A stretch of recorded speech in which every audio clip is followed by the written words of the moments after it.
Hello everyone and welcome to my review. Oh.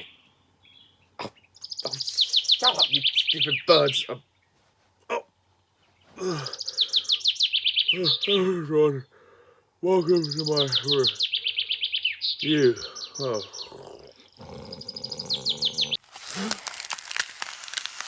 What? Where am I? Oh no. This review. It's going to be a tricky one. Here we go.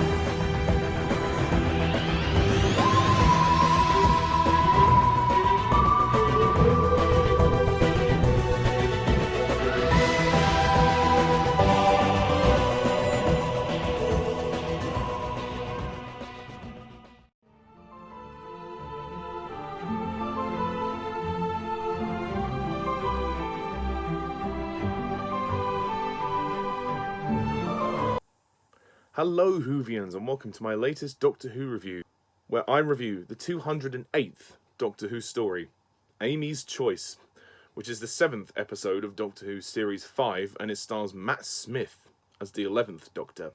So, Amy's Choice, the plot is as follows. It has been 5 years since Amy Pond last travelled with the 11th Doctor. However, when he arrives by accident and they have a reunion, Amy is left questioning what is real. Is she actually living with her husband Rory in Ledworth 2015? Or is she still travelling with Rory and the Doctor in the TARDIS? Which is real and which is fake? Dream or reality? Only one thing is clear.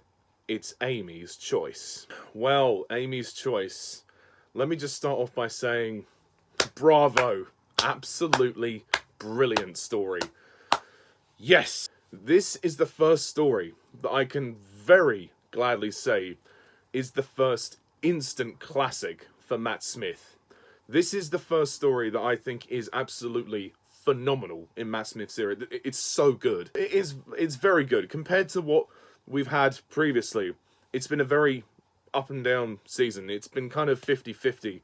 So it's very reassuring to finally get, for me, a Doctor Who classic with Amy's Choice. I love the concept of the story, the fact that it is basically a choice between dreams. It kind of has a vibe of Inception going on. I wouldn't be surprised if the idea was kind of nicked from Inception, because Inception came out in the same year as Series 5 was aired. The constant tension of this story is amazing. I have to choose between two different realities which could be dreams. I mean, they don't know which one is which. The outcome of the story may not go exactly the way you expect, but I loved the build-up and I loved the tension and the fact that in one reality, Amy and Rory are happily married, they're living together, Amy's pregnant, and the Doctor comes to visit them, and then they discover all this is going on because they keep falling asleep and going between the two different dreams. The other dream is the Doctor, Amy and Rory in the TARDIS heading towards a cold star. So it's quite bizarre, really. They've got two very different dreams going on here. And in the Ledworth dream, you've got all these OAPs who are monsters, the old age pensioners, which have this kind of green eye inside them, and they kind of spat out this green mist or something. I will admit that part was probably a bit silly. The old age pensioners going around and attacking people. I mean, it's kind of funny. It adds a bit of a charm to the story, but it is a bit ridiculous, I suppose. Again, why I think this story is a classic is also due to the villain, the Dream Lord. Toby Jones is phenomenal in this story, and I love the idea of the Dream Lord, the fact that he is essentially the darker side of the Doctor. It's weird, because it's like the Doctor has to face off with himself, and the fact that he kind of dresses like Matt Smith as well only indicates that much more prominently how much he is like the Doctor. But Toby Jones is fantastic, and the way that he has to speak in sometimes this in this kind of rhyming dialect when he's like, there was an old Time Lord from Gallifrey who ended up throwing his life away. Various passages like that, and moments when he's like, have a nice sleep, or are you waking up? He's not necessarily a character of authority, but he's certainly a character of intimidation, and I think he's very creepy, and I like that, especially when he has to, he gives Amy the ultimatum, and he gives her the choice when he says, you need to choose between the Doctor and traveling with him, or Rory, living with him, having a baby, having a family. And the choice that Amy makes, of course, well, it's not hard to predict the choice that she is going to make, but in terms of the ramifications of said choice, that is something that really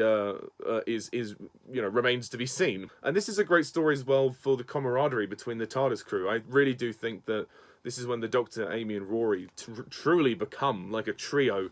And Rory, I think, cements himself as a companion, because he kind of joined in the Vampires of Venice, really, after the fallout of the kiss between the Doctor and Amy. But yeah, they very much feel like a unit now, and it's nice, actually. I think it works really well. And I also appreciate the fact that the episode took the time to show the emotional side of the story. The fact that Rory was convinced that the Ledworth dream is real, because that's what he's wanted. You know, he's wanted to be with Amy, he's wanted to have their baby and have a great life. Whereas the Doctor is really not sure. He kind of thinks that the Ledworth one is the dream and the Cold Star is reality, but then he questions it as well. Amy can't decide. She thinks that both of them are real, and I love the sort of tension of that, and the fact that she's like, I just don't know, I can't tell which one's real or not. And actually, very tragically, Rory dies in the Ledworth dream, which is really quite unexpected and quite sad. It's emotional, to say the least, considering even though we haven't seen much of Rory in the series up to this point, he's still a fairly new character, but it actually hit home, and it actually showed kind of, again, the darker side of the Doctor. The fact that, the Doctor can't save everyone, and Amy berates him for that. She's like, if you can't save everyone, then what is the point of you? And obviously that kind of further cements Amy's choice, when she's like, if Rory isn't in my life, then I don't want it. I don't want it to be real. I think the performances are fantastic. I think that Karen Gillan gives probably her best performance so far. I think she's really, really good, especially towards the end with the emotional scenes. And it's kind of amusing seeing her pregnant. She's like, can we not do the running thing? And Rory calls her Chubs at one point. Some nice banter between Amy and Rory. I like that. Matt Smith as the Doctor continues to impress, and he's getting a lot better, I think. And this is the story when I really felt that, his confidence has really come forward. And, I mean, again, he's not my favourite Doctor of the show, but I really do think that he's kind of, he's letting go of David Tennant out of his mind, and he's kind of really, he's making the role his own. He's adding his own quirks and everything, and I think he gives a very confident performance. That's how I describe Matt Smith's Doctor. He's very confident and quirky, and I think some of the humour is quite good, actually, for this time for him. And Arthur Darvill as Rory, I think he's very good. Actually, this is his best performance too, because this is the time when he gets to do quite a lot. And actually, in the Ledworth dream, Rory has a ponytail, which is kind of interesting. Although he does cut it off at the end, because he knows Amy doesn't really like it. But yeah, it's a really good story as well to sort of focus on Amy and Rory's relationship, and also their relationship with the Doctor.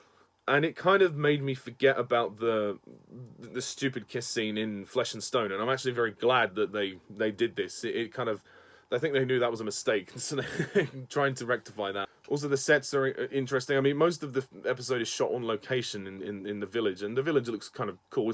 It's not the most visually pleasing Doctor Who story. I think I'll say that, but that's just because of where it's set, I suppose. When the TARDIS looks all frozen and everything, I thought that looked kind of cool, and the fact that they were dying within the TARDIS freezing, I thought that, that looked kind of cool. But for me, Toby Jones definitely steals the show as the Dream Lord, and I really hope that he comes back, actually. I really think he's a villain that could return, and I think that the idea of the story is very clever. Written by Simon Nye, and I really think he should write more Doctor Who scripts.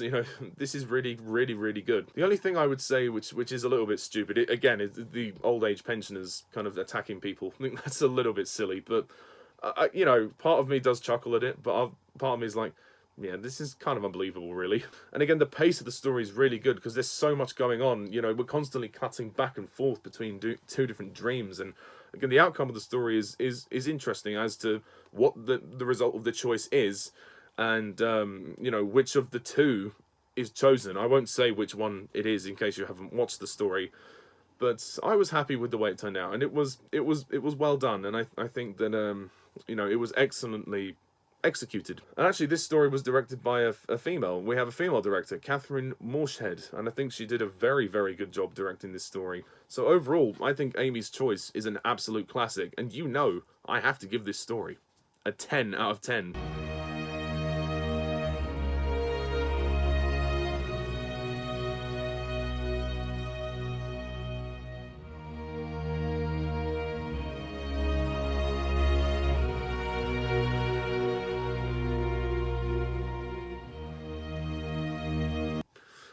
Yep, it's great. And oh yeah, Murray Gold's music as well, I have to mention that. Murray Gold's music is amazing. So anyway, thank you very much for watching this review. That's my review of Amy's Choice. What do you think of this story? Please comment down below, let me know. Please hit the subscribe button for future content, and stay tuned next time when I review The Hungry Earth and Cold Blood, which is the next two-part story in Matt Smith's first series as the Doctor. Anyway, thank you very much for watching, and as always, I'm Mr. TARDIS11. See you soon. Bye for now.